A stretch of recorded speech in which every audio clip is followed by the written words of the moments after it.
ಪ್ರೀತಿಯ ವಿದ್ಯಾರ್ಥಿಗಳೇ, ಹಿಂದಿನ ಅವಧಿಯಲ್ಲಿ ನಾವು ಭಾರತದ ಮೇಲ್ಮೈ ಲಕ್ಷಣಗಳು ಈ ಅಧ್ಯಾಯದಲ್ಲಿ ಬರುವಂತಹ ಪ್ರಾಕೃತಿಕ ಭಾರತದ ಭೂಸ್ವರೂಪಗಳ ಸಾಮಾನ್ಯ ಲಕ್ಷಣಗಳು, ಭಾರತದ ಪ್ರಾಕೃತಿಕ ವಿಭಾಗಗಳು, ಇವುಗಳಲ್ಲಿ ಉತ್ತರದ ಪರ್ವತಗಳು ಇದರ ಬಗ್ಗೆ ಹಾಗೂ ಉತ್ತರದ ಪರ್ವತಗಳಲ್ಲಿ ಏನು ಹಿಮಾಲಯ ಪರ್ವತಗಳು ಅಂತ ಹೇಳ್ತೀವೋ ಈ ಹಿಮಾಲಯ ಪರ್ವತಗಳಲ್ಲಿ ಬರುವಂತಹ 3 ಸಮಾನಾಂತರ ಶ್ರೇಣಿಗಳು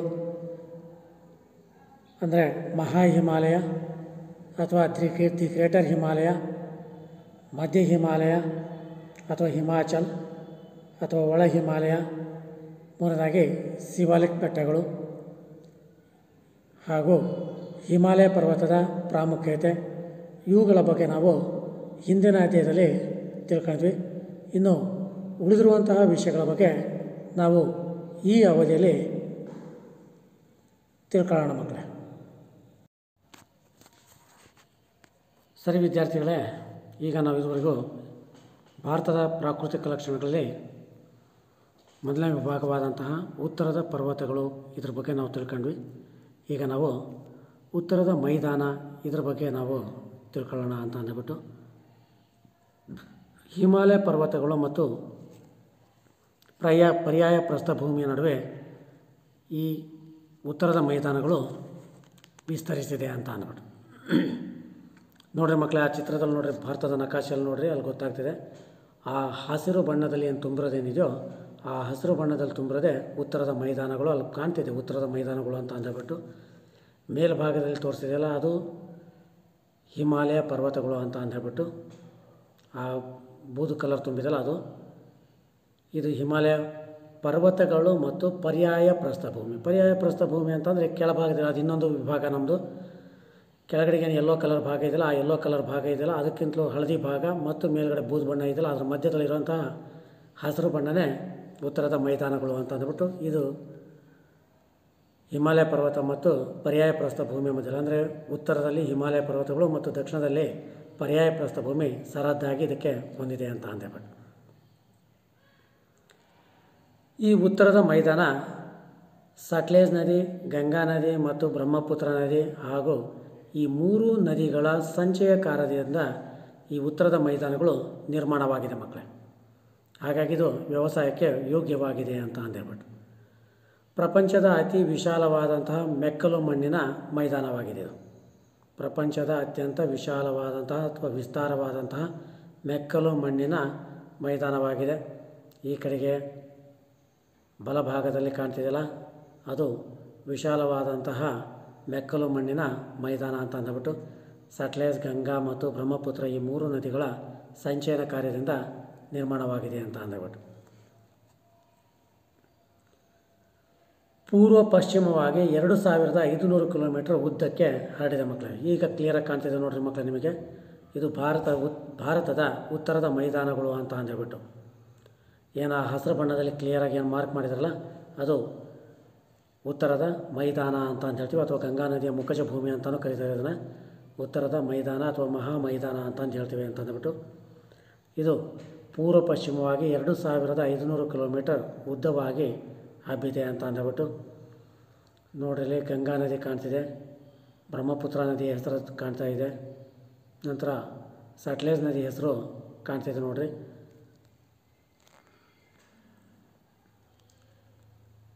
ಸರಾಸರಿ ಅಗಲ 240ರಿಂದ 340 ಕಿಲೋಮೀಟರ್ಗಳು ಅಗಲವಾಗಿದೆ ಅಂತ ಅಂದ್ಬಿಟ್ಟು. ನೋಡಿರಿ, ಪಶ್ಚಿಮದಲ್ಲಿ ಅಗಲ ಸ್ವಲ್ಪ ಜಾಸ್ತಿ ಇದೆ ಅಂತ ಅಂದ್ಬಿಟ್ಟು, ಪೂರ್ವದಲ್ಲಿ ಸ್ವಲ್ಪ ಅಗಲ ಕಡಿಮೆ ಆಗ್ತಾ ಹೋಗಿದೆ ಅಂತ ಅಂದ್ಬಿಟ್ಟು. ಸುಮಾರು 7 ಲಕ್ಷ ಚದುರ ಕಿಲೋಮೀಟರ್ ಪ್ರದೇಶವನ್ನು ಹೊಂದಿದೆ ಇದು. ಉತ್ತರದ ಮೈದಾನ ಎಷ್ಟು ಪ್ರದೇಶವನ್ನು ಆವರಿಸಿದೆ ಹೇಳ್ರಿ? 7 ಲಕ್ಷ ಚದುರ ಕಿಲೋಮೀಟರ್ ಪ್ರದೇಶವನ್ನು ಆವರಿಸಿದೆ ಅಂತ ಅಂದ್ಬಿಟ್ಟು ಮಕ್ಕಳೇ.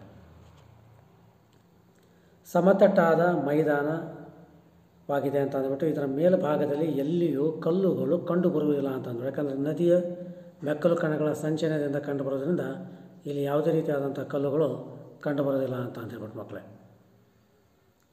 ನಂತರ ಈ ಉತ್ತರದ ಮೈದಾನದ ಪ್ರಾಮುಖ್ಯತೆಗಳು ಅಂತ ಅಂದ್ಬಿಟ್ಟು, ಅಥವಾ ಇದರ ಅನುಕೂಲಗಳು, ಪ್ರಯೋಜನಗಳು, ಲಾಭಗಳು ಅಂತ ಹೇಳ್ಬಿಟ್ಟು ಮಕ್ಕಳೇ ನೋಡಿ, ಇದು ಮೆಕ್ಕಲು ಮಣ್ಣಿನಿಂದ ಕೂಡಿರೋದ್ರಿಂದ ನಮ್ಮ ದೇಶದ ಪ್ರಧಾನ ಉದ್ಯೋಗವಾಗಿರುವಂತಹ ಕೃಷಿಗೆ ಉಪಯುಕ್ತವಾಗಿದೆ ಅಂತ ಅಂದ್ಬಿಟ್ಟು ಮಕ್ಕಳೇ ನೋಡಿರಿ, ಕೃಷಿಯನ್ನು ಅನುಸರಿಸಲಾಗ್ತಿದೆ ಅಂತ ಅಂದ್ಬಿಟ್ಟು.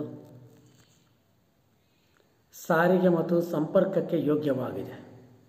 ಸಾರಿಗೆ ಮತ್ತು ಸಂಪರ್ಕ ಕ್ಷೇತ್ರಕ್ಕೆ ಯೋಗ್ಯವಾಗಿದೆ. ಸಾರಿಗೆಗೆ ಯಾಕೆ ಯೋಗ್ಯವಾಗಿದೆ ಅಂತಂದರೆ, ಸಮತಟ್ಟಾದ ಮೈದಾನ ಆಗಿರೋದ್ರಿಂದ ಎಲ್ಲೂ ಭೂಮಿಯನ್ನು ರಸ್ತೆಗೋಸ್ಕರವಾಗಿ, ಸಾರಿಗೆಗೋಸ್ಕರವಾಗಿ ರೈಲು ಮಾರ್ಗ, ರಸ್ತೆ ಮಾರ್ಗಗಳಿಗೆ ಸಮ ಮಾಡುವಂತಹ ಪ್ರಮಾಣ ಬರೋದಿಲ್ಲ, ಅನಿವಾರ್ಯತೆ ಬರೋದಿಲ್ಲ ಅಂತ ಅಂದ್ಬಿಟ್ಟು ಈ ರೀತಿಯಲ್ಲಿ ಸಮತಟ್ಟಾದಂತಹ ಮೈದಾನವಾಗಿರೋದ್ರಿಂದಾಗಿ ಸಾರಿಗೆ ಮತ್ತು ಸಂಪರ್ಕ ಕ್ಷೇತ್ರಕ್ಕೆ ಯೋಗ್ಯವಾಗಿದೆ.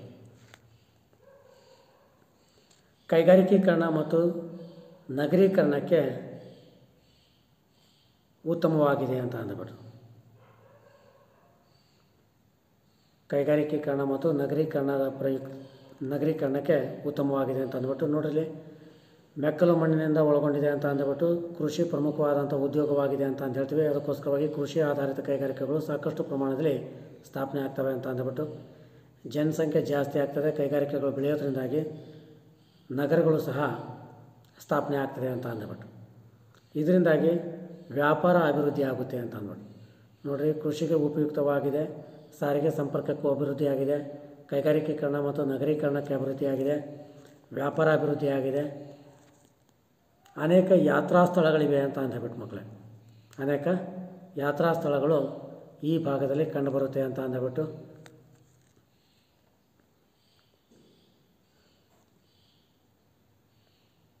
ಇದಿಷ್ಟು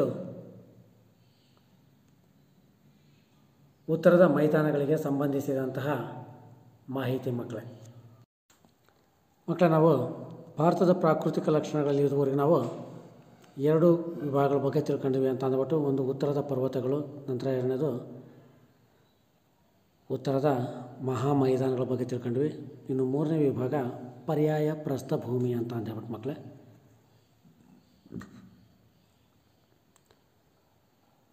ನೋಡಲಿ, ಪಿಂಕ್ ಕಲರ್ ಕಾಣ್ತಿದೆಯಲ್ಲ, ಅದು ಭಾರತದ ಪರ್ಯಾಯ ಪ್ರಸ್ಥಭೂಮಿ ಅಂತ ಅಂದ್ಬಿಟ್ಟು ಮಕ್ಕಳೇ. ತುಂಬ ವಿಶಾಲವಾಗಿ ಕಾಣ್ತಾ ಇದೆ ನೋಡ್ರಿ, ತುಂಬ ವಿಶಾಲವಾದಂತಹ ಪ್ರಸ್ಥಭೂಮಿಯಾಗಿದೆ ಅಂತ ಅಂದ್ಬಿಟ್ಟು. ಭಾರತದ ಪ್ರಾಕೃತಿಕ ವಿಭಾಗಗಳಲ್ಲಿ ಅತ್ಯಂತ ವಿಶಾಲವಾದದ್ದು ಮತ್ತು ಗೋಂಡ್ವಾನ ಭೂಭಾಗಕ್ಕೆ ಸೇರಿದ್ದು ಅಂತ ಅಂದ್ಬಿಟ್ಟು. ಪುರಾತನ ಶಿಲೆಗಳಿಂದ ರಚಿತವಾಗಿದೆ ಮತ್ತು ಅತ್ಯಂತ ಹಳೆಯ ಭೂಭಾಗವಾಗಿದೆ ಇದು.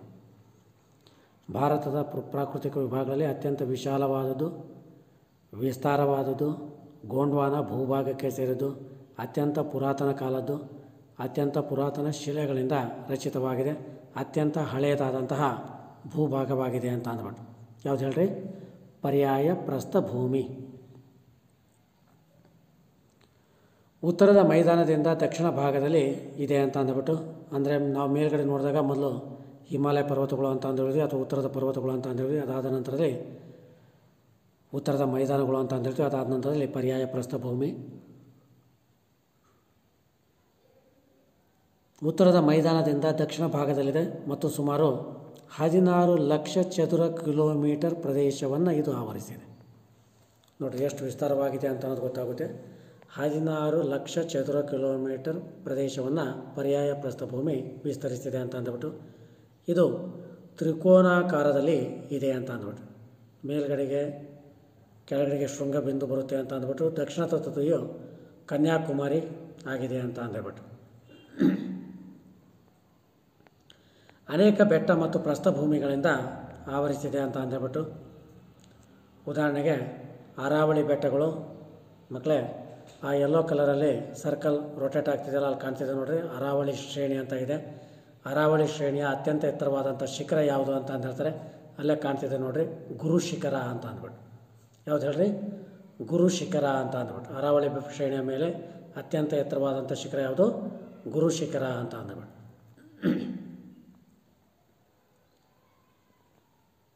ನಂತರ ವಿಂಧ್ಯ ಪರ್ವತ ಮತ್ತು ಸಾತ್ಪುರ ಬೆಟ್ಟಗಳು ಅಂತ ಹೇಳ್ತೇವೆ ನೋಡ್ರಿ. ಅಲ್ಲಿ ಬ್ಲೂ ಕಲರಲ್ಲಿ ಮಾರ್ಕ್ ಮಾಡಿದೆಯಲ್ಲ, ವಿಂಧ್ಯ ಸಾತ್ಪುರ ಅಂತ ಅಂದ್ಬಿಟ್ಟು, ಅದು ವಿಂಧ್ಯ ಪರ್ವತ ಮತ್ತು ಸಾತ್ಪುರ ಬೆಟ್ಟಗಳು ಅಂತ ಹೇಳ್ಬಿಟ್ಟು ನೋಡ್ರಿ. ಅಲ್ಲಿ ವಿಂಧ್ಯ ಪರ್ವತ ಮತ್ತು ಸಾತ್ಪುರ ಬೆಟ್ಟಗಳು ಅಂತ ಅಂದ್ಬಿಟ್ಟು, ನಂತರ ಪಶ್ಚಿಮ ಘಟ್ಟಗಳು ಮತ್ತು ಪೂರ್ವ ಘಟ್ಟಗಳು ಅಂತ ಅಂದ್ಬಿಟ್ಟು, ಪಶ್ಚಿಮ ಘಟ್ಟಗಳು ಮತ್ತು ಪೂರ್ವ ಘಟ್ಟಗಳು ಅಂತ ಅಂದ್ಬಿಟ್ಟು, ಇಲ್ಲಿ ಛೋಟಾ ನಾಗಾಪುರ ಪ್ರಸ್ಥಭೂಮಿ ಅಂತ ಅಂದ್ಬಿಟ್ಟು, ಆ ಛೋಟಾ ನಾಗಾಪುರ ಸರಣಿಯಿಂದ ಆರಂಭವಾಗ್ತದೆ ಅಂತ ಅಂದ್ಬಿಟ್ಟು ಪೂರ್ವ ಘಟ್ಟಗಳು ಅಂತ ಅಂದ್ಬಿಟ್ಟು, ಈ ಕಡೆ ವಿಂಧ್ಯ ಪರ್ವತ ಮತ್ತು ಸಾತ್ಪುರ ಬೆಟ್ಟಗಳಿಂದ ಪಶ್ಚಿಮ ಘಟ್ಟಗಳು ಆರಂಭವಾಗ್ತವೆ ಅಂತ ಅಂದ್ಬಿಟ್ಟು, ಇಲ್ಲಿ ಪರ್ಯಾಯ ಪ್ರಸ್ಥಭೂಮಿಯನ್ನು 2 ವಿಧಗಳಾಗಿ ವಿಂಗಡಿಸಲಾಗಿದೆ. ಒಂದು ದಕ್ಕನ್ ಪ್ರಸ್ಥಭೂಮಿ, ಇನ್ನೊಂದು ಮಾಳ್ವ ಪ್ರಸ್ಥಭೂಮಿ ಅಂತ ಅಂದ್ಬಿಟ್ಟು, ಏನೋ ಸರ್ಕಲ್ ರೌಂಡ್ ಆಗ್ತಿದೆಯಲ್ಲ, ರೊಟೇಟ್ ಆಗ್ತಿದೆಯಲ್ಲ, ಅದು ದಕ್ಕನ್ ಪ್ರಸ್ಥಭೂಮಿ ಅಂತ ಹೇಳ್ಬಿಟ್ಟು ಮಕ್ಕಳೇ. ನಂತರ ಮಾಳ್ವ ಪ್ರಸ್ಥಭೂಮಿ ಮೇಲ್ಭಾಗದಲ್ಲಿ ರೊಟೇಟ್ ಆಗ್ತಿದೆಯಲ್ಲ, ಆ ಭಾಗದಲ್ಲಿ ಕಾಣ್ತಿದೆ ನೋಡಿರಿ, ಅದು ಮಾಳ್ವ ಪ್ರಸ್ಥಭೂಮಿ ಅಂತ ಹೇಳ್ಬಿಟ್ಟು.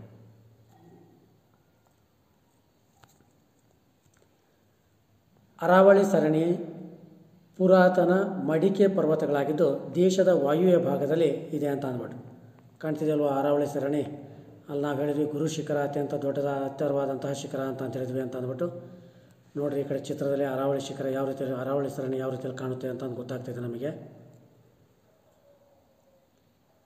ಇಲ್ಲಿನ ಅಬು ಪರ್ವತಗಳಲ್ಲಿರುವ ಗುರು ಶಿಖರ 1772 ಮೀಟರ್ ಎತ್ತರವಿದೆ ಅಂತ ಅಂದ್ಬಿಟ್ಟು.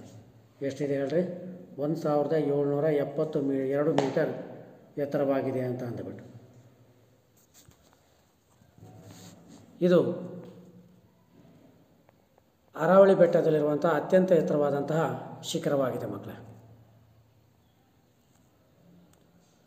ಇನ್ನು ವಿಂಧ್ಯ ಸಾತ್ಪುರ ಅಂತ ಹೇಳಿದ್ವಿ ನಾವು. ವಿಂಧ್ಯ ಸರಣಿಯು ಇದು ನರ್ಮದಾ ಕಣಿವೆಯ ಉತ್ತರದ ಅಂಚಿಗೆ ಹೊಂದಿಕೊಂಡಂತೆ ಹಬ್ಬಿದೆ. ನೋಡ್ರಲ್ಲಿ ನರ್ಮದಾ ನದಿ ಕಾಣ್ತದೆ, ಆ ನರ್ಮದಾ ನದಿ ಕಣಿವೆಯ ಪಶ್ಚಿಮ ಭಾಗದಲ್ಲಿ ಕಾಣ್ತದೆ ಅಂತ ಅಂದ್ಬಿಟ್ಟು, ಇದು ಉತ್ತರದ ಅಂಚಿಗೆ ಹೊಂದಿಕೊಂಡಂತೆ ಹಬ್ಬಿದೆ ಅಂತ ಅಂದ್ಬಿಟ್ಟು, ಆ ರೋಟೇಟಲ್ಲಿ ಕಾಣ್ತಿದೆ ನೋಡ್ರಿ ವಿಂಧ್ಯ ಸಾತ್ಪುರ ಅಂತ ಅಂದ್ಬಿಟ್ಟು.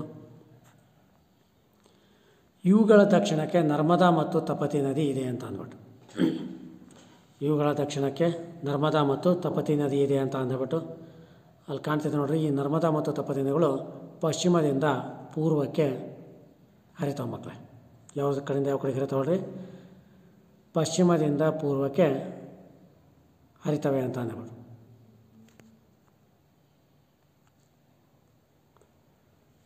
ಪಶ್ಚಿಮ ಘಟ್ಟಗಳು ತಪತಿ ನದಿ ಕಣಿವೆಯಿಂದ ಕನ್ಯಾಕುಮಾರಿ ಭೂಶಿರದವರೆಗೆ ಪಶ್ಚಿಮ ಕರಾವಳಿಗೆ ಸಮಾಂತರವಾಗಿ ಹಬ್ಬಿದೆ ಅಂತ ಅಂದ್ಬಿಟ್ಟು ಮಕ್ಕಳೇ.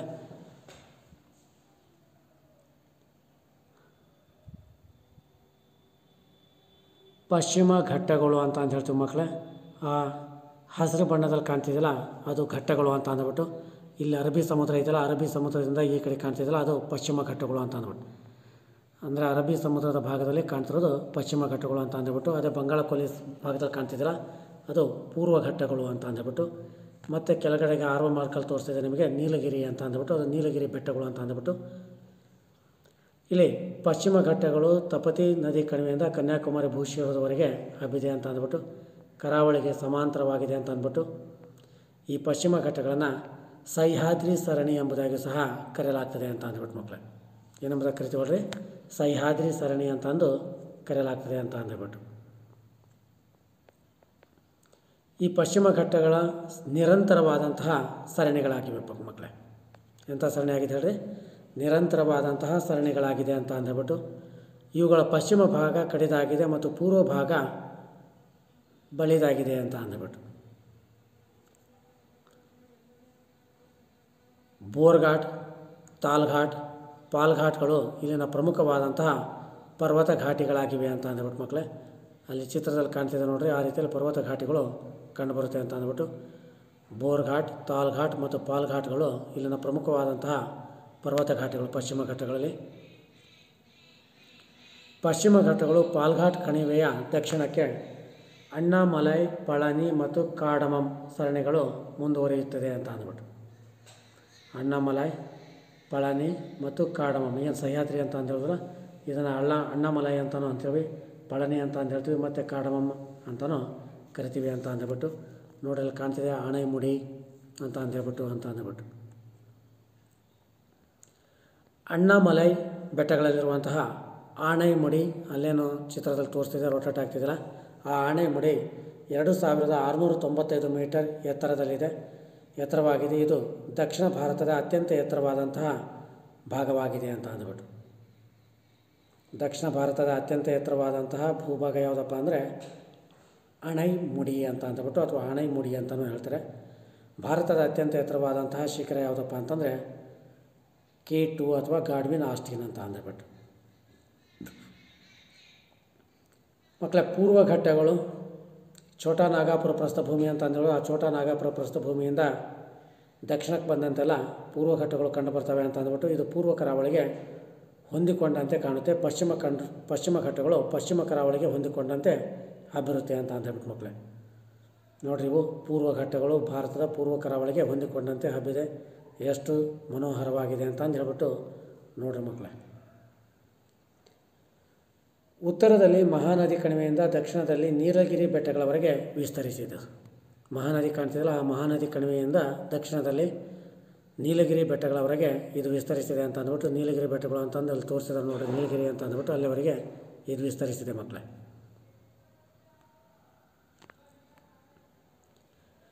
ಪಶ್ಚಿಮ ಘಟ್ಟಗಳಷ್ಟು ಈ ಪೂರ್ವ ಘಟ್ಟಗಳು ಎತ್ತರವಾಗಿಲ್ಲ ಮಕ್ಕಳೇ. ಅಂದರೆ ಪಶ್ಚಿಮ ಘಟ್ಟಗಳು ಮತ್ತು ಪೂರ್ವ ಘಟ್ಟಗಳಿರುವಂಥ ವ್ಯತ್ಯಾಸಗಳು ಕೇಳ್ತಿರ್ತಾರೆ ನಿಮಗೆ. ಅಂದರೆ ನೀವೇನು ಬರೀಬೇಕಾಗಿದೆ ಅಂದರೆ ಪಶ್ಚಿಮ ಘಟ್ಟಗಳು ಎತ್ತರವಾಗಿವೆ, ಪೂರ್ವ ಘಟ್ಟಗಳು ಎತ್ತರವಾಗಿಲ್ಲ. ಪಶ್ಚಿಮ ಘಟ್ಟಗಳು ನಿರಂತರ ಸರಣಿಗಳಾಗಿವೆ, ಪಶ್ಚಿಮ ಘಟ್ಟಗಳು ನಿರಂತರ ಸರಣಿಗಳಾಗಿವೆ, ಪೂರ್ವ ಘಟ್ಟಗಳು ನಿರಂತರ ಸರಣಿಗಳು ಅಲ್ಲ. ಅಲ್ಲಲ್ಲಿ ಪೂರ್ವಕ್ಕೆ ಹರಿಯುವಂತಹ ನದಿ ಕಣಿವೆಗಳಿಂದ ಈ ಪಶ್ಚಿಮ ಘಟ್ಟಗಳು ಪ್ರತ್ಯೇಕಗೊಂಡಿದೆ ಅಂತ ಅಂದ್ಬಿಟ್ಟು. ಪೂರ್ವ ಘಟ್ಟಗಳಲ್ಲಿ ಅತ್ಯಂತ ಎತ್ತರವಾದಂತಹದ್ದು ಅಂತಂದರೆ ಅರ್ಮಕೊಂಡ ಎಂಬುದು ಅತ್ಯಂತ ಎತ್ತರವಾದಂತಹ ಪರ್ವತ ಸರಣಿಯಾಗಿದೆ ಅಂತ ಅಂದ್ಬಿಟ್ಟು. ಪಶ್ಚಿಮ ಘಟ್ಟಗಳಲ್ಲಿ ಅತ್ಯಂತ ಎತ್ತರವಾದದ್ದು ಯಾವುದು ಹೇಳ್ರಿ? ಆಣೈಮುಡಿ ಅಂತ ಅಂದ್ಬಿಟ್ಟು. ದಖನ್ ಪ್ರಸ್ಥಭೂಮಿಯು ವಾಯುವ್ಯ ಭಾಗದಲ್ಲಿ ಸಾತ್ಪುರ ಮತ್ತು ವಿಂಧ್ಯ ಸರಣಿಗಳು ಇವೆ ಅಂತ ಅನ್ಸರದ್ದು. ದಖನ್ ಪ್ರಸ್ಥಭೂಮಿಯ ವಾಯುವ್ಯ ಭಾಗದಲ್ಲಿ ಸಾತ್ಪುರ ಮತ್ತು ವಿಂಧ್ಯ ಪರ್ವತಗಳ ಸರಣಿಗಳಿವೆ ಅಂತ ಅಂದ್ಬಿಟ್ಟು ಆ ಭಾಗದಿಂದ ಆರಂಭವಾಗುತ್ತೆ ಅಂತ ಅಂದ್ಬಿಟ್ಟು. ಪಶ್ಚಿಮದಲ್ಲಿ ಪಶ್ಚಿಮ ಘಟ್ಟ ಮತ್ತು ಪೂರ್ವ ಭಾಗದಲ್ಲಿ ಪೂರ್ವ ಘಟ್ಟಗಳಿವೆ ಅಂತ ಅಂದ್ಬಿಟ್ಟು ಪರ್ಯಾಯ ಪ್ರಸ್ಥಭೂಮಿಗೆ. ಉತ್ತರದಲ್ಲಿ ಮಹಾದೇವ್ ಮತ್ತು ಮೈಕಲ ಸರಣಿಗಳ ನಡುವೆ ವಿಸ್ತರಿಸಿದೆ ಅಂತ ಅಂದ್ಬಿಟ್ಟು. ನೋಡಿರಿ, ಉತ್ತರದಲ್ಲಿ ಕಾಣ್ತಿದೆ ಸರಿ, ಇಲ್ಲಿ ಕಾಣ್ತಾ ಇಲ್ಲ ಸರಿ. ಉತ್ತರದಲ್ಲಿ ಮಹಾದೇವ್ ಮತ್ತು ಮೈಕಲ ಸರಣಿಗಳ ನಡುವೆ ವಿಸ್ತರಿಸಿದೆ ಅಂತ ಅಂದ್ಬಿಟ್ಟು. ಛೋಟಾ ನಾಗಾಪುರ ಸರಣಿಯು ಪರ್ಯಾಯ ಪ್ರಸ್ಥಭೂಮಿಯ ಈಶಾನ್ಯ ಭಾಗದಲ್ಲಿದೆ ಅಂತ ಅಂದ್ಬಿಟ್ಟು. ಪರ್ಯಾಯ ಪ್ರಸ್ಥಭೂಮಿಯ ಈಶಾನ್ಯ ಭಾಗದಲ್ಲಿ ಯಾವುದಿದೆ ಅಲ್ರಿ? ಛೋಟಾ ನಾಗಾಪುರ ಪ್ರಸ್ಥಭೂಮಿ ಇದೆ ಅಂತ ಅಂದ್ಬಿಟ್ಟು. ನಂತರದಲ್ಲಿ ನಿಮಗೆ ಈ ರೀತಿಯಲ್ಲಿರುತ್ತೆ ಪ್ರಶ್ನೆ, ಪರ್ಯಾಯ ಪ್ರಸ್ಥಭೂಮಿಯ ಪ್ರಾಮುಖ್ಯತೆ ಅಥವಾ ಉಪಯೋಗಗಳು ಏನು ಅಂತ ಅಂದ್ಬಿಟ್ಟು. ಸರಿ, ಇಲ್ಲಿ ಪರ್ಯಾಯ ಪ್ರಸ್ಥಭೂಮಿಯ ಪ್ರಾಮುಖ್ಯತೆ ಅಥವಾ ಉಪಯೋಗಗಳು ಅಥವಾ ಆರ್ಥಿಕವಾಗಿ ಅಭಿವೃದ್ಧಿಯಾಗಿದೆ ಅಥವಾ ಸಮೃದ್ಧವಾಗಿರುವ ಕಾರಣ ಏನಪ್ಪ ಅಂದರೆ, ಮೊದಲನೇದಾಗಿ ಸಮೃದ್ಧ ಖನಿಜ ಸಂಪತ್ತನ್ನು ಒಳಗೊಂಡಿದೆ ಅಂತ ಅಂದ್ಬಿಟ್ಟು. ಸಮೃದ್ಧ ಖನಿಜ ಸಂಪತ್ತನ್ನು ಒಳಗೊಂಡಿದೆ. ಚಿತ್ರದಲ್ಲಿ ಕಾಣ್ತಿದೆ ನಿಮಗೆ ಕಬ್ಬಿಣದ ಎದುರು, ತಾಮ್ರದ ನಿಕ್ಷೇಪ, ಬಂಗಾರದ ಚಿನ್ನದ ನಿಕ್ಷೇಪ, ಕಲ್ಲಿದ್ದಲು ಮೊದಲಾದಂಥ ನಿಕ್ಷೇಪಗಳು ಕಂಡುಬರ್ತವೆ ಅಂತ ಅಂದ್ಬಿಟ್ಟು. ದಟ್ಟ ಕಾಡುಗಳಿವೆ ಹಾಗೂ ಜೈವಿಕ ವೈವಿಧ್ಯತೆಗೆ ಕಾರಣವಾಗಿದೆ ಅಂತ ಅಂದ್ಬಿಟ್ಟು ಸಮೃದ್ಧವಾದಂತಹ ದಟ್ಟವಾದಂತಹ ಕಾಡುಗಳು ಕಂಡುಬರ್ತವೆ. ನೈಋತ್ಯ ಮಾನ್ಸೂನ್ ಮಾರುತಗಳ ಮೇಲೆಯೂ ಪ್ರಭಾವನ ಬೀರ್ತದೆ ಅಂತ ಅಂದ್ಬಿಟ್ಟು. ಕೃಷಿಗೆ ಪೂರಕವಾಗಿದೆ ಮಕ್ಕಳೇ, ಸಾಕಷ್ಟು ಕೃಷಿ ಅಭಿವೃದ್ಧಿಯನ್ನು ಹೊಂದಿದೆ ಅಂತ ಅಂದ್ಬಿಟ್ಟು. ಹಲವು ನದಿಗಳಿಗೆ ಉಗಮ ಸ್ಥಾನವನ್ನು ಈ ಪರ್ಯಾಯ ಪ್ರಸ್ಥಭೂಮಿ ಹೊಂದಿದೆ ಅಂತ ಅಂದ್ಬಿಟ್ಟು. ಅಂದರೆ ಪಶ್ಚಿಮ ಘಟ್ಟಗಳಲ್ಲಿ ಅನೇಕ ನದಿಗಳು ಉಗಮವನ್ನು ಹೊಂದಿವೆ ಅಂತ ಅಂದ್ಬಿಟ್ಟು. ಜಲವಿದ್ಯುತ್ ಶಕ್ತಿ ತಯಾರಿಕೆಗೆ ಉಪಯುಕ್ತವಾಗಿದೆ ಅಂತ ಅಂದ್ಬಿಟ್ಟು. ಹಲವು ಗಿರಿಧಾಮಗಳನ್ನು ಒಳಗೊಂಡಿದೆ. ಆ ಚಿತ್ರದಲ್ಲಿ ಕಾಣ್ತಿದೆ ನಿಮಗೆ ಗಿರಿಧಾಮಗಳು ಎಷ್ಟು ಸುಂದರವಾಗಿದೆ ಅಂತ ನೋಡ್ರಿ.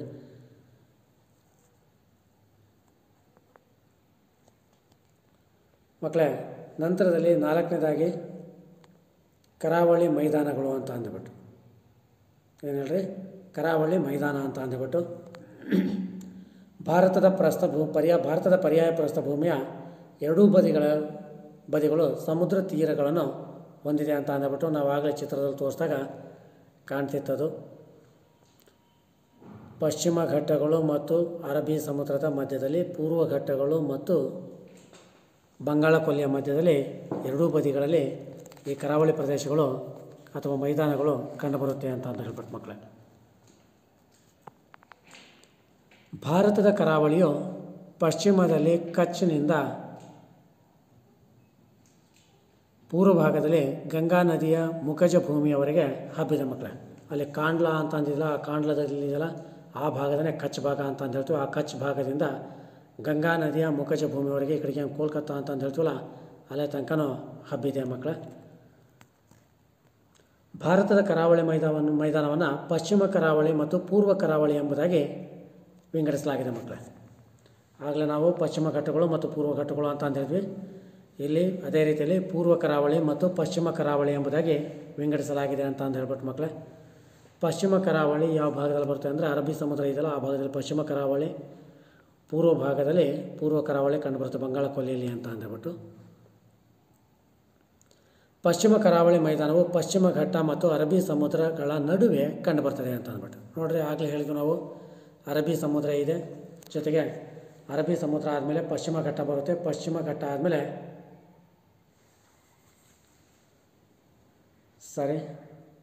ಪಶ್ಚಿಮ ಕರಾವಳಿ ಮೈದಾನವು ಮೊದಲು ಪಶ್ಚಿಮ ಘಟ್ಟ, ನಂತರ ಪಶ್ಚಿಮ ಕರಾವಳಿ, ನಂತರ ಅರಬ್ಬಿ ಸಮುದ್ರ, ಅಥವಾ ಅರಬ್ಬಿ ಸಮುದ್ರ, ಪಶ್ಚಿಮ ಕರಾವಳಿ ಮತ್ತು ಪಶ್ಚಿಮ ಘಟ್ಟ. ಅಂದರೆ ಪಶ್ಚಿಮ ಘಟ್ಟ ಮತ್ತು ಅರಬ್ಬಿ ಸಮುದ್ರಗಳ ನಡುವೆ ಈ ಪಶ್ಚಿಮ ಕರಾವಳಿ ಕಂಡುಬರುತ್ತೆ ಮಕ್ಕಳೇ. ಇದು ಕಚ್ನಿಂದ ಕನ್ಯಾಕುಮಾರಿವರೆಗೆ ವಿಸ್ತರಿಸಿದೆ ಅಂತ. ಅಲ್ಲೇನು ಕಾಂಡ್ಲಾ ಅಂತ ಅಂದೇಳಿ ನಾವು ಕಚ್ ಭಾಗ ಅಂತ ಅಂದ್ಬಿಟ್ಟು ಅಲ್ಲಿಂದ ಕನ್ಯಾಕುಮಾರಿವರೆಗೆ ಹಬ್ಬಿದೆ ಅಂತ ಅಂದರೆ ದಕ್ಷಿಣದವರೆಗೆ ಹಬ್ಬಿದೆ ಅಂತ ಅಂದ್ಬಿಟ್ಟು. ಪಶ್ಚಿಮ ಕರಾವಳಿಯು ಕಿರಿದಾಗಿದ್ದು ಕಡಿದಾದ ಇಳಿಜಾರನ್ನು ಹೊಂದಿದೆ ಮತ್ತು ಹೆಚ್ಚು ಅಗಲವಾಗಿಲ್ಲ ಅಂತ ಹೇಳ್ಬಿಟ್ಟು ಮಕ್ಕಳೇ.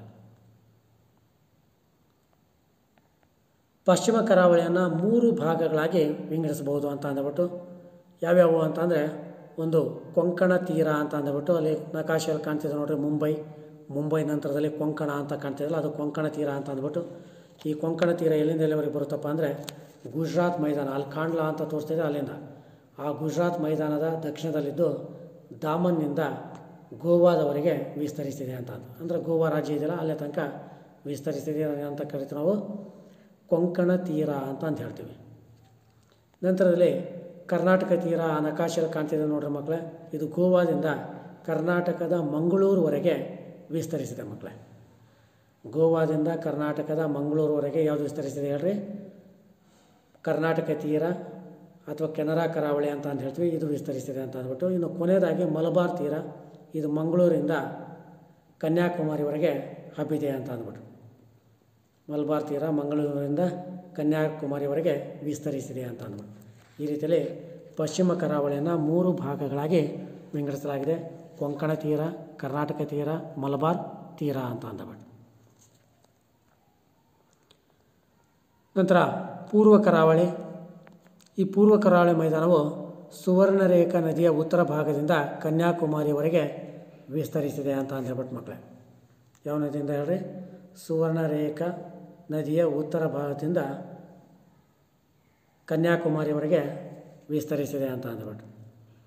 ಅದು ಪೂರ್ವ ಘಟ್ಟಗಳು ಮತ್ತು ಬಂಗಾಳ ಕೊಲ್ಲಿಯ ಮಧ್ಯದಲ್ಲಿದೆ ಮಕ್ಕಳಿದು. ಪಶ್ಚಿಮ ಕರಾವಳಿ, ಪಶ್ಚಿಮ ಘಟ್ಟಗಳು ಮತ್ತು ಅರಬ್ಬಿ ಸಮುದ್ರ, ಪೂರ್ವ ಕರಾವಳಿ, ಪೂರ್ವ ಘಟ್ಟಗಳು ಮತ್ತು ಬಂಗಾಳ ಕೊಲ್ಲಿಗಳ ನಡುವೆ ವಿಸ್ತರಿಸಿದೆ ಪೂರ್ವ ಕರಾವಳಿ ಅಂತ ಅಂದ್ಬಿಟ್ಟು. ಇದು ಪಶ್ಚಿಮ ಕರಾವಳಿಗಿಂತಲೂ ಹೆಚ್ಚು ಅಗಲವಾಗಿದೆ. ನೀವು ನೋಡಿರಿ ನಕಾಶೆಯಲ್ಲಿ ಕಾಣ್ತಿದೆ, ಪಶ್ಚಿಮ ಕರಾವಳಿ ಹೆಚ್ಚು ಅಗಲವಾಗಿಲ್ಲ, ಪೂರ್ವ ಕರಾವಳಿ ಹೆಚ್ಚು ಅಗಲವಾಗಿದೆ ನೋಡಿರಿ. ಹಾಗಾಗಿ ಪೂರ್ವ ಕರಾವಳಿ ಏನಾಗಿದೆ ಹೇಳ್ರಿ, ಹೆಚ್ಚು ಅಗಲವಾಗಿದೆ. ನಿಮಗೆ ಪೂರ್ವ ಕರಾವಳಿ ಮತ್ತು ಪಶ್ಚಿಮ ಕರಾವಳಿಗಿರುವ ವ್ಯತ್ಯಾಸಗಳೇನು ಅಂತಂದು ಕೇಳ್ತಾರೆ. ಆಗ ನೀವು ಬರೀಬೇಕಾಗುತ್ತೆ, ಪೂರ್ವ ಕರಾವಳಿ ಹೆಚ್ಚು ಅಗಲವಾಗಿಲ್ಲ ಮತ್ತು ಪಶ್ಚಿಮ ಕರಾವಳಿ ಹೆಚ್ಚು ಅಗಲವಾಗಿಲ್ಲ, ಪೂರ್ವ ಕರಾವಳಿ ಹೆಚ್ಚು ಅಗಲವಾಗಿದೆ ಅಂತ ಅಂದ್ಬಿಟ್ಟು. ಪೂರ್ವಕ್ಕೆ ಹರಿಯುವ ಅನೇಕ ದಕ್ಷಿಣ ಭಾರತದ ನದಿಗಳು ಈ ಮೂಲಕ ಹರಿತವೆ ಅಂತ ಅಂದ್ಬಿಟ್ಟು. ಅಂದರೆ ಪಶ್ಚಿಮದಿಂದ ಪೂರ್ವಕ್ಕೆ ಹರಿತವೆ ಅಂತ ಅಂದ್ಬಿಟ್ಟು. ಅವು ನದಿ ಮುಖಜ ಭೂಮಿಯನ್ನು ನಿರ್ಮಿಸ್ತವೆ ಅಂತ ಅಂದ್ಬಿಟ್ಟು. ಏನು ಮಾಡ್ತಾವಲ್ರಿ, ನದಿ ಮುಖಜ ಭೂಮಿಯನ್ನು ನಿರ್ಮಿಸ್ತಾವೆ. ಉದಾಹರಣೆ, ಮಹಾನದಿ ಮುಖಜ ಭೂಮಿ, ಗೋದಾವರಿ, ಕೃಷ್ಣ, ಅಲ್ಲೆಲ್ಲ ನದಿಗಳು ಕಾಣ್ತಾ ಇದೆ ಮಕ್ಕಳೇ. ಅವೆಲ್ಲ ನದಿ ಮುಖಜ ಭೂಮಿಯನ್ನು ನಿರ್ಮಿಸ್ತವೆ ಅಂತ ಅಂದ್ಬಿಟ್ಟು. ಪಶ್ಚಿಮ ಕರಾವಳಿಯನ್ನು ಕೊಂಕಣ, ಕರ್ನಾಟಕ, ನಂತರ ಮಲಬಾರ್ ತೀರ ಅಂತ ಅಂದ್ಬಿಟ್ಟು ನಾವು ವಿಂಗಡಣೆ ಮಾಡಿದ್ವಿ. ಅದೇ ರೀತಿಯಲ್ಲಿ ಇಲ್ಲಿ ಪೂರ್ವ ಕರಾವಳಿಯನ್ನು ಸಹ ಸರ್ಕಾರ್ ಮತ್ತು ಕೋರಮಂಡಲ ತೀರ ಎಂಬುದಾಗಿ ವಿಂಗಡಿಸಲಾಗಿದೆ. ನೀವು ನೋಡಿರಿ, ಕೋಲ್ಕತ್ತಾ, ಪಾರ್ದೀಪ್ ಅಂತ ಹೇಳ್ತಿಲ್ಲ, ಅಲ್ಲಿ ಸರ್ಕಾರ್ ತೀರ ಅಂತ ಇದೆ, ಅದು ಸರ್ಕಾರ್ ತೀರ. ಇನ್ನು ಕೆಳಭಾಗದಲ್ಲಿ ಬಂದ್ವಿ ಅಂದರೆ ಪೂರ್ವ ತೀರ, ಕೋರಮಂಡಲ ತೀರ ಅಂತ ಹೇಳ್ತೀವಿ. ಈ ರೀತಿಯಲ್ಲಿ ಎರಡು ಭಾಗಗಳಾಗಿ ವಿಂಗಡಿಸಲಾಗಿದೆ. ಯಾವುದನ್ನು ಹೇಳ್ರಿ? ಪೂರ್ವ ಕರಾವಳಿನ. ಕೃಷ್ಣಾ ನದಿ ಮುಖಜ ಭೂಮಿಯಿಂದ ಉತ್ತರಕ್ಕಿರುವ ಭಾಗವು ಉತ್ತರ ಸರ್ಕಾರ ತೀರ ಅಂತ ಅಂದ್ಬಿಟ್ಟು, ಉತ್ತರ ಸರ್ಕಾರ್ ತೀರ ಅಥವಾ ಸರ್ಕಾರ್ ತೀರವಾಗಿದೆ ಅಂತ ಅಂದ್ಬಿಟ್ಟು. ನಂತರ ಇದರಿಂದ ದಕ್ಷಿಣಕ್ಕಿರುವಂತಹ ಭಾಗವನ್ನು ಕೋರಮಂಡಲ ತೀರ ಎಂಬುದಾಗಿ ಕರೆಯಲಾಗಿದೆ ಅಂತ ಅಂದ್ಬಿಟ್ಟು. ಪೂರ್ವ ಕರಾವಳಿಯಲ್ಲಿ ಕೆಲವು ಲಗೂನುಗಳು ಇವೆ ಮಕ್ಕಳು. ಈ ಲಗೂನ್ಗಳನ್ನು ಸರೋವರಗಳು ಅಂತ ಹೇಳ್ತೀವಿ ಅಂತ ಅಂದ್ಬಿಟ್ಟು. ಪೂರ್ವ ಕರಾವಳಿಯಲ್ಲಿ ಕೆಲವೊಂದು ಲಗೂನುಗಳು ಅಥವಾ ಸರೋವರಗಳು ಇವೆ ಅಂತ ಅಂದ್ಬಿಟ್ಟು. ಉದಾಹರಣೆಗೆ ಚಿಲ್ಕಾ ಸರೋವರ, ಪುಲಿಕಾಟ್ ಸರೋವರ ಮತ್ತು ಕೊಲ್ಲೇರು ಸರೋವರಗಳು ಅಂತ ಅಂದ್ಬಿಟ್ಟು. ನೋಡಿರಿ, ಚಿತ್ರದಲ್ಲಿ ಕಾಣ್ತಿದೆ ನಿಮಗೆ ಚಿಲ್ಕಾ ಸರೋವರ ಮತ್ತು ಪುಲಿಕಾಟ್ ಸರೋವರ ಅಂತ ಅಂದ್ಬಿಟ್ಟು. ಚಿಲ್ಕಾ ಮತ್ತು ಪುಲಿಕಾಟ್ ಅಂತ ಅಂದ್ಬಿಟ್ಟು ಕಾಣ್ತಾ ಇದೆ ಅಂತ ಅಂದ್ಬಿಟ್ಟು ಮಕ್ಕಳೇ.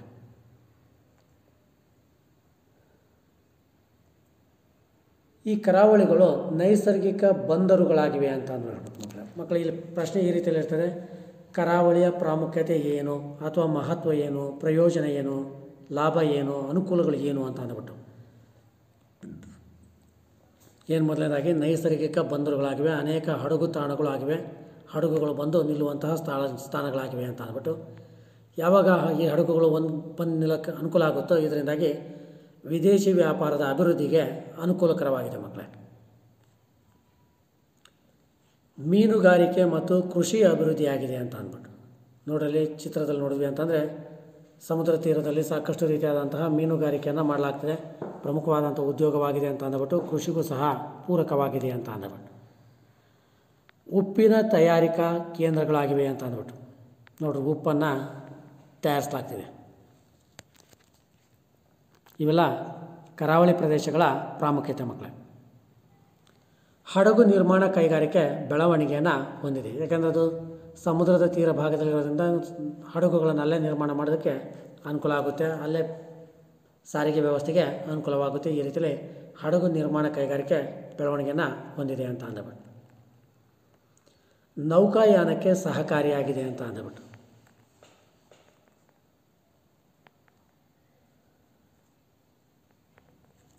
ಭಾರತದಲ್ಲಿ 247 ದ್ವೀಪಗಳಿವೆ ಅಂತ ಅಂದ್ಬಿಟ್ಟು ಮಕ್ಕಳೇ.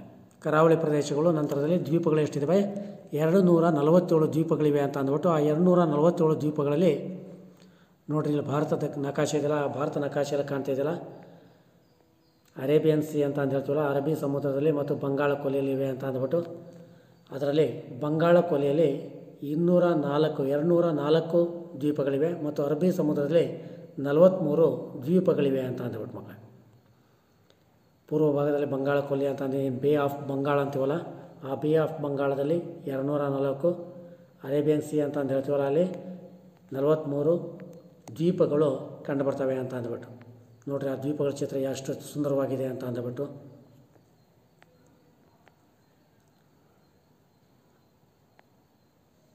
ನೋಡ್ರಿ, ಇವು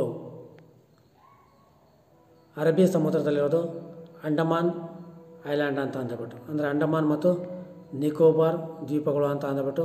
ನೋಡ್ರಿ, ಅಂಡಮಾನ್ ಮತ್ತು ನಿಕೋಬಾರ್ ದ್ವೀಪಗಳು ಕಾಣ್ತಾ ಇದೆ. ಇವು ಅರಬ್ಬಿ ಸಮುದ್ರದಲ್ಲಿ 43 ದ್ವೀಪಗಳಿವೆ ಅಂತ ಅಂದ್ಬಿಟ್ಟು.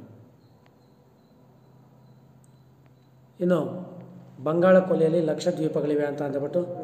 ಇಲ್ಲಿ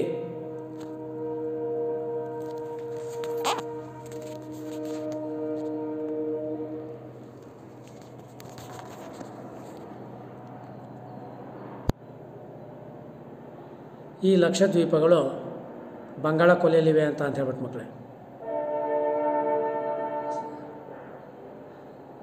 ಸರಿ, ಲಕ್ಷದ್ವೀಪಗಳು ಅರಬ್ಬಿ ಸಮುದ್ರದಲ್ಲಿವೆ ಮತ್ತು ಅಂಡಮಾನ್ ಮತ್ತು ನಿಕೋಬಾರ್ ದ್ವೀಪಗಳು ಬಂಗಾಳ ಕೊಲ್ಲಿಯಲ್ಲಿ ಇವೆ ಅಂತ ಅಂದ್ಬಿಟ್ಟು. ಇಲ್ಲಿಗೆ ಈ ಅಧ್ಯಾಯ ಮುಗಿದಿದೆ ಮಕ್ಕಳೇ. ನಾವು ಮುಂದಿನ ತರಗತಿಯಲ್ಲಿ ಅಧ್ಯಯನ ಮಾಡೋಣ.